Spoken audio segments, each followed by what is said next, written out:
I was 48 this summer. My husband's job transferred us back to the coast.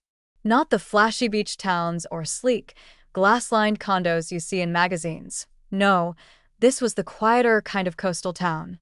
Wood-paneled diners with fogged-up windows, gas stations with ancient Coke machines, weather-worn porches still hanging onto their chipped seafoam paint. It was familiar. Too familiar.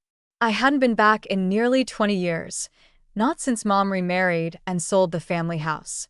Back then, I swore I wouldn't return. But life, with all its clever little twists, never listens to those kinds of promises. We ended up renting a cottage about 10 miles out of town while we looked for a more permanent home. It was meant to be temporary, just a base of operations while Rick settled into his new executive role. The house itself was charming in that old, creaky way: large stone fireplace, gabled roof, low ceilings that gave you the constant sense of ducking through time.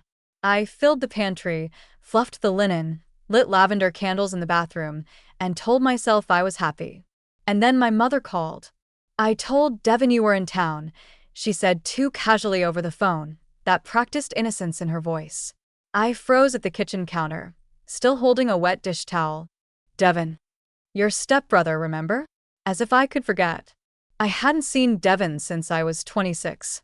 The wedding was small, just a civil thing with champagne and meatballs in Mom's backyard. He was there in a navy suit and crooked tie, tall and suntanned, fresh out of the army, and utterly infuriating. We never lived together, never shared a room or so much as a family meal as siblings. He came into my life when I was already a woman, and I knew, even then, there was something too intense in the way he looked at me. Not in a threatening way. Not even inappropriate. Just too much. Like he knew a secret I didn't. "I thought he lived in Arizona," I muttered. "He moved back 2 years ago. Works part-time doing carpentry, odd jobs. You should let him help with that shed behind the house. I bet it needs repair." Of course it did. 3 days later, he showed up. I hadn't known I was nervous until I saw his truck pull into the gravel driveway. It was a beat-up Ford with sun-faded paint and a dent in the front fender. He climbed out slowly, wearing worn jeans and a gray t-shirt that clung a little too well to his chest. His hair was longer now, swept back and flecked with early gray, but his eyes were the same: hazel, unreadable, and slightly amused. I opened the door and leaned against the frame, barefoot and braless under my loose cotton top. Not on purpose, just how I always was at home. At least before that moment. "Well," I said with a smile that felt tight. "Look who the wind blew in." Devon's smile broke slowly, like sunlight through clouds. "You look good, Claire." "So do you. Older. Less annoying." He laughed and held up a six-pack. "Thought I'd offer a peace offering. And maybe check out that shed." We ended up on the back porch drinking beer while the sun went down. I hadn't laughed like that in months. Rick was always gone, and when he was home, it was all stress and spreadsheets. Devon, on the other hand, leaned back in his chair, spoke in lazy, thoughtful tones, and made me feel like someone worth listening to again. He didn't even look at the shed that night. Over the next 2 weeks, Devon came by almost every other day. Sometimes to fix the shed, sometimes to pretend to fix it, and sometimes just to talk. I never told Rick. Not because I felt guilty yet, but because it just didn't seem relevant. Rick worked late, traveled often, and when he came home, we barely spoke. Our sex life had faded into perfunctory, silent motions under dimmed lights. I'd once believed that was just how it was for couples our age. You trade fire for comfort, lust for companionship. But Devon made me question all of that. The first real shift happened on a humid Friday afternoon. He'd been working shirtless in the yard, hands covered in grease, a hammer swinging from his tool belt like something out of a bad romance novel. I watched from the kitchen window, sipping iced tea and letting thoughts I shouldn't be thinking rise unbidden. I didn't even notice I'd gone outside until I was standing behind him with a towel in my hand. "You look like hell," I teased, tossing it at him. He wiped his forehead and turned, not quite grinning. "You always had a mouth on you." "Better than nothing else," I shot back. My voice came out too low, too familiar. He didn't respond, just looked at me. That pause. That heavy, loaded silence stretched between us like an elastic band pulled to its limit. My chest tightened. I should have walked away. I meant to. Instead, I said, "Want some lemonade?" We sat on the front steps this time, because the sun hit differently there. I wore a sundress, thin-strapped and low-cut. Not for him, but I noticed the way his gaze dipped down and quickly back up. And then it happened. Not a kiss. Not a touch. But a comment. "You smell like lilacs," he said quietly. I turned my head. "Excuse me?" Devon shrugged. I remember. You used to wear that lotion. Years ago." I hadn't thought of that in decades. But he was right. Lilac and vanilla. The fact that he remembered, it undid something in me. I set my glass down. He looked at me, steady and unreadable. "You should probably go inside." I know, but I didn't move. He leaned a little closer. "You married happily?" "Sometimes." His voice dropped. "You ever think about what might have happened if we weren't?" "Don't." He leaned back. Right. But it was already too late. The words were out there, hanging in the humid air between us, soaked in old tension and new possibility. The first time it happened, it wasn't planned. I wish I could say it was a gradual slide, a slow-burning affair that crept up on me. But no. It was quick. Raw. Heat that flared like a match head. Rick had left that morning for a 2-day trip to Atlanta. I texted Devon asking if he could help me carry in some storage bins from the garage. Innocent enough. Until it wasn't. He followed me into the hallway, close behind, his hand brushing my lower back in passing. A casual gesture. Or maybe not. "You okay?" he asked. I turned. "Why wouldn't I be?" "You look like you're going to cry." I blinked, caught off guard. "I'm not." He stepped closer. "Claire." I didn't let him finish. I kissed him. There was nothing polite or measured in that kiss. It was a collision. Years of unspoken tension spilling over into one desperate, breathless moment. His hands went to my waist. Mine tangled in his hair. We stumbled backward into the guest bedroom, bumping walls, tripping over a laundry basket. I barely registered the door clicking shut. He pressed me against it, his breath hot against my throat. "Are you sure?" I nodded. His hands slipped under my dress, tugging at the hem, pushing it up as I lifted my arms. The dress pulled at my feet. I wore nothing underneath. I hadn't planned it, not consciously, but part of me must have known. Anticipated this.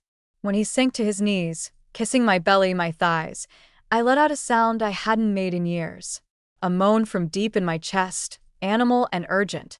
He made love to me like he'd been waiting his whole life. No finesse. No question. Just need. Honest, messy, panting need.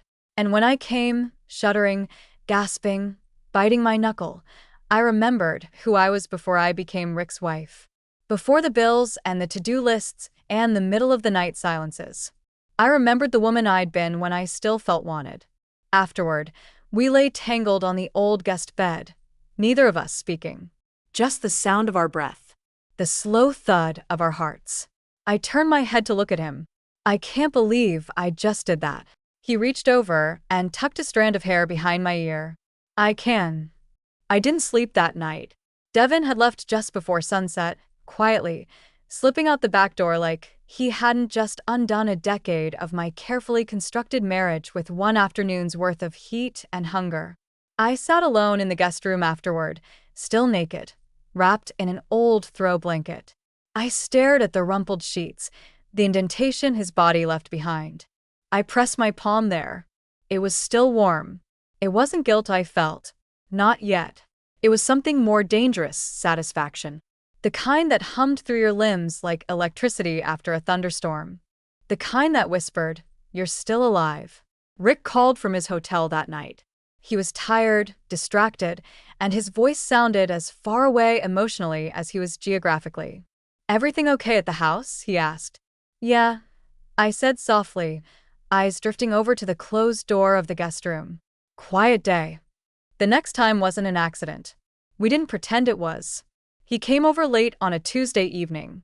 I'd just poured myself a glass of wine when I heard his knock. I should have told him no. I should have drawn a line. Instead, I opened the door and let him in. We didn't even make it to the bedroom. He took me right there against the hallway wall, his hands under my blouse, his mouth hot against my throat. My skirt pushed up, my back arched, my head thrown back as he lifted me like I weighed nothing. It was raw and fast and indecent, and when I came, my legs shaking around his waist, I almost cried. Not from shame, from relief. Afterward, we lay on the floor of the hallway, panting like teenagers who'd snuck away from prom. Devon ran his fingers up and down my arm. "We should talk," he said finally. I turned my head toward him. About what? His eyes softened. "About what this is. It's sex." His hand paused. "Is that all it is?" I didn't answer. Because I didn't know. Or maybe I didn't want to know. Over the next few weeks, it became routine. Rick would travel. Devon would come by. And each time, it got harder to pretend we were just scratching an itch. He started fixing things in the house without asking, tightening a loose door handle, replacing a leaky faucet, mowing the lawn before I even noticed it needed it. He brought me small things too. A jar of local honey. A paperback he thought I'd like. Once, a pair of earrings he claimed he found on sale. "This isn't a relationship," I told him one night after he left them on the kitchen counter. "Then why do you keep looking at me like it is?" he asked quietly. I had no answer. It was mid-September when everything started to unravel. Rick came home from another trip, unusually quiet. At first, I thought he was just tired. But then I noticed the way he looked at me, curious, puzzled, like he couldn't quite place what had changed. "You're glowing," he said one morning as I made coffee. I froze. "What?" He smirked. "It's a good thing. You look relaxed. Happier." I turned away quickly. Must be the sea air. But it wasn't. It was the way Devon kissed me when he thought I was asleep. The way his hand would linger on my hip as I moved through the kitchen. The way he listened when I spoke. With Rick, it had become rote. Predictable. Our lives were synchronized like two clocks ticking in the same room, but never touching hands. But Devon, he saw me. And once you've tasted being seen, you can't untaste it. It was late October when we had our first real fight. I was sitting at the breakfast nook, flipping through a magazine, when he came in through the back door without knocking. "I think we should stop this," I said before he could speak. He froze. "You serious?" I nodded. "It's not fair to him. Or you. Or me." He walked over slowly, pulled out a chair, and sat across from me. "But you're not really married anymore, are you?" My eyes snapped to his. "Don't say that. It's true." No. "It's not. I took vows." He leaned in. "And you've broken them." I flinched. It wasn't said cruelly, just plainly. Like a fact. "I never expected anything from you, Claire," he said, his voice lower now. "But don't pretend what we're doing doesn't mean something." I stared at him, my hands tight around the coffee mug. "It's not love," I whispered. Devon didn't move. "Maybe not. But it's real." He left after that, not angry, just quiet. I didn't stop him. But that night, the bed felt too wide. Too cold. And when Rick climbed in beside me, the familiar weight of his body only made the emptiness worse. 2 weeks passed. No calls. No texts. No unexpected visits. I told myself it was for the best. I threw myself into errands and chores, filled the refrigerator with things I wouldn't eat, organized closets that didn't need organizing. Rick seemed oblivious. Or maybe just relieved. We'd slipped back into our rhythm. But I missed the chaos Devon brought. The messy, unstructured intimacy. The unpredictability. The feeling that something could still surprise me. I was folding laundry when I found one of his shirts. Not Rick's. Devon's. A plain gray t-shirt, soft with wear, faintly smelling of cedar and sawdust. I stared at it, fingers curling around the hem like it was a lifeline. I didn't think. I just drove.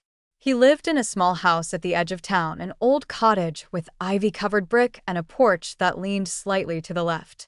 I'd never been there before. I didn't call ahead. When he opened the door and saw me standing there, hair windblown, still clutching his shirt, He didn't speak.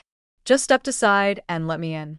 I'm sorry, I said as I stepped over the threshold. He nodded. I know. We didn't talk after that. There were no grand confessions. No explanations. Just heat. Mouths. Hands. Skin. He undressed me slowly, reverently, like he was unwrapping a gift he wasn't sure he deserved. We made love on his couch, then again on the floor, tangled in a worn quilt, with the soft hum of rain outside the only sound in the room besides our breathing. Later, wrapped in his arms, I whispered, I don't know what to do. His lips brushed my shoulder. You don't have to decide right now. But I can't keep living two lives. I know. And I can't hurt him. But you already are. That cut deeper than it should have. Because it was true. I told myself I was going to end it. That night at Devon's, as I lay against his chest listening to the rain, I promised, silently, inwardly, that it would be the last time. One final indulgence before I packed the whole thing away like a dangerous memory. I'd go back to Rick. I'd fix what was left. I'd find a way to be a wife again. But then morning came, and Devon made coffee barefoot, in flannel pajama pants, his hair a mess, and his voice low with sleep. He handed me a mug like we did this every day. And for one brief, dangerous second, I let myself pretend. Pretend this was my life. That I was his. That I could have this kind of quiet joy every morning for the rest of my days. You're staring, he said, smiling as he sat down across from me. I was thinking. Dangerous habit. I smiled back. But it didn't reach my eyes. He watched me for a moment, his smile fading. You're going back to him, aren't you? I didn't speak. You should, he said after a moment. You need to know if there's anything left to save. It's not that simple. He nodded. It never is. I left a little while later. He didn't walk me to the car. For the next few days, I tried.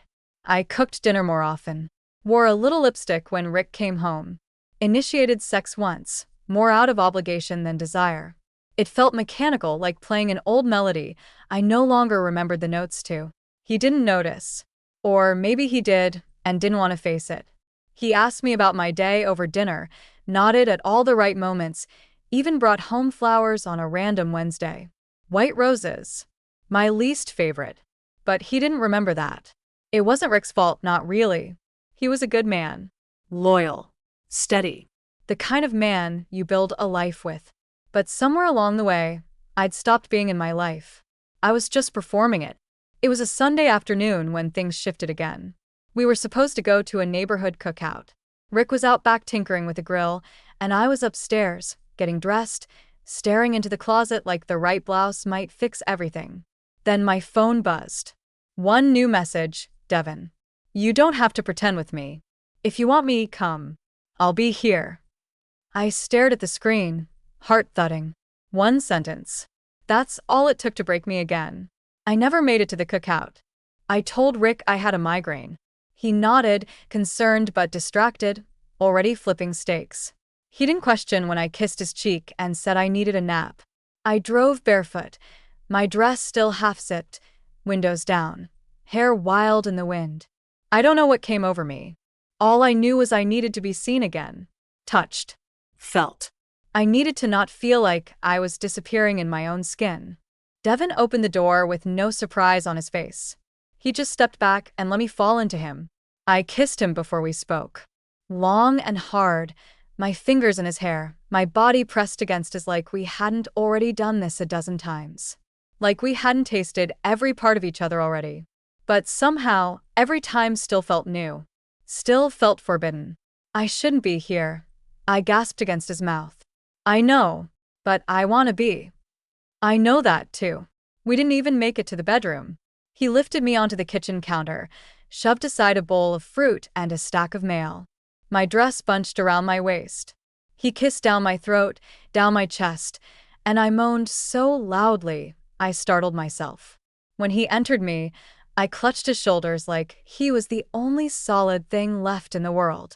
And when I came, arching, trembling, his name on my lips, I felt more alive than I had in years. Afterward, we lay on the floor in the hallway, skin damp, breath slowing.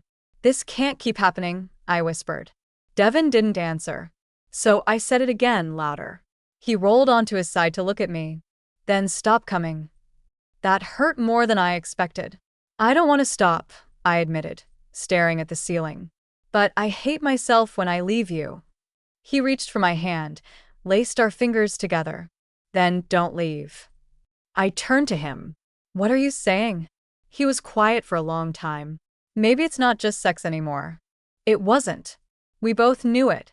But admitting it out loud was like stepping off a cliff. 2 weeks passed. I stayed away this time. Really stayed away. I blocked his number. Deleted our photos.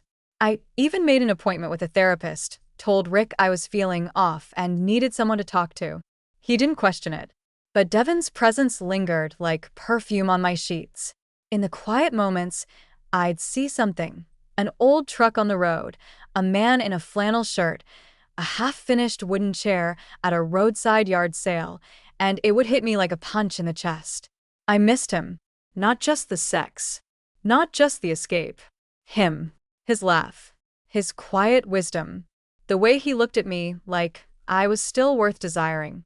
Then one evening, I came home to find Rick in the kitchen with a strange look on his face. "Someone came by today," he said. I froze. Who? Said his name was Devon. Said he used to help with the shed. I think I met him once. My blood went cold. Rick held up a small wooden box. "He dropped this off. Said it was for you." I took it with trembling hands and walked upstairs without another word.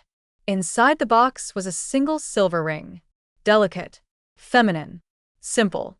And a note, in his handwriting. "I know I'll never be your husband, but you'll always be the woman who woke me up." I sat on the edge of the bed and wept. Not loud, not dramatic. Just slow, quiet tears that soaked into the hem of my skirt. Because I knew this was the moment I had to choose. Not between men. Between lives. I didn't answer Devon's note. Not right away. For days, I carried that ring in my pocket like a secret. A smooth, delicate weight against the fabric of my jeans.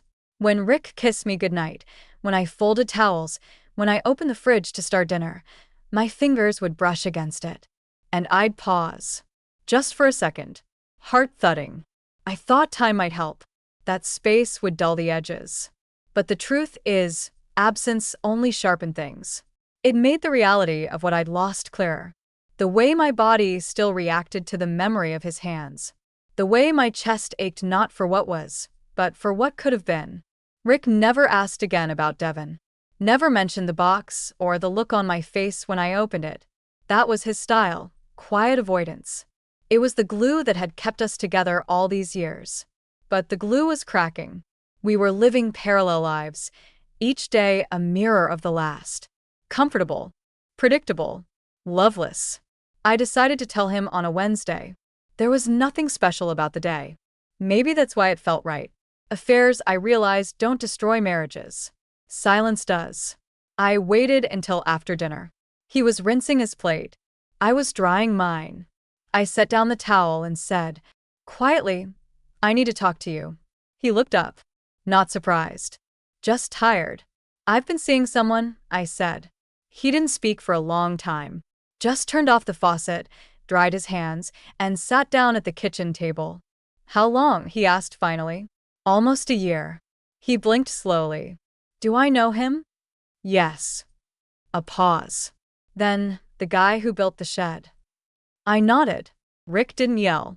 He didn't call me names. He didn't even raise his voice. He just looked at me.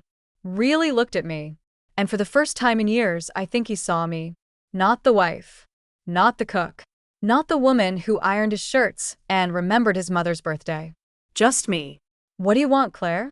Such a simple question, but one I hadn't let myself answer. So I said the only thing I could. "I want to feel alive again." He nodded slowly, pressed his lips together, and then, in a voice that nearly broke me, "Then go." I moved out 2 days later. We didn't fight over the house or the accounts. We didn't drag lawyers into it. We just let go. 23 years of marriage unraveled with astonishing quiet. There was grief. Of course there was. But also relief. Like finally releasing a breath we'd both been holding too long. I didn't go to Devon right away. I needed time. To be alone. To feel what solitude felt like, not emptiness, but space. Room to figure out who I was without a husband, without a lover. I got a small apartment by the water. Took a job at a local boutique just to have something to do with my hands. Started therapy in earnest. And I stopped pretending. About everything. One Saturday morning, I woke up early, couldn't sleep. The apartment was still. A soft fog rolled in off the coast. I made coffee, wrapped a shawl around my shoulders, and stared out the window at the bay. Then I reached for my phone. I didn't text. I didn't call. I just drove. Devon was out back, hammering something on his porch. Shirtless, sun catching in the dark hairs on his chest. Sweat at the collar of his neck. He looked up when he saw me. Didn't speak. Just waited. I left him, I said. His face didn't change. Not right away. Then, slowly, he set the hammer down, wiped his hands, and crossed the porch toward me. You sure? Yes. Because I'm not interested in being someone's halfway. You never were, I said. And then I kissed him. Not like before. Not like I needed him to drown something in me. This time it was an answer. We took things slow. As slow as we could, considering the heat that still crackled between us like dry leaves underfoot. But there was more now. A quietness. A maturity. Something settled beneath the passion. He let me come to him. Never pushed. Never asked when I'd be ready to call him mine. He just stayed. Present. Solid. That was his nature. And when we made love now, it wasn't frantic or rushed. It was deliberate. Tender. The kind of sex that doesn't just burn, but builds layer after layer, breath after breath, a slow unspooling of everything I never let myself feel in all those married years. He knew my body like it was a language he'd studied in secret. Knew when to tease, when to take, when to stop and look me in the eyes so I'd know he was still there, still seeing me. And when I came, it wasn't with a scream, but a whisper. A soft exhale of surrender. Not just to him. To myself. We never got married. Didn't need to. Labels weren't the point anymore. We built a life in layers. Morning coffee and soft music. Walks by the pier. Long nights tangled in sheets, laughing until we cried. Small fights, too. Real ones. About groceries and space and how he never closed the damn cabinet doors. But we always came back. Always talked. Always touched. Because once you've lived a half-life, a real one is sacred. Sometimes I still think about Rick. He remarried a few years later. A woman from his office. They seem happy. And I'm glad. Truly. Because we both got out in time. Because life is too short to sleepwalk through it. And because love, the kind that matters, doesn't always come when you expect it. Sometimes it shows up in the form of a shirtless stepbrother with calloused hands and a crooked smile. And sometimes, if you're very lucky, you find the courage to reach for it. Even if it breaks the rules. Even if it costs you everything. Because in the end, what you gain is yourself.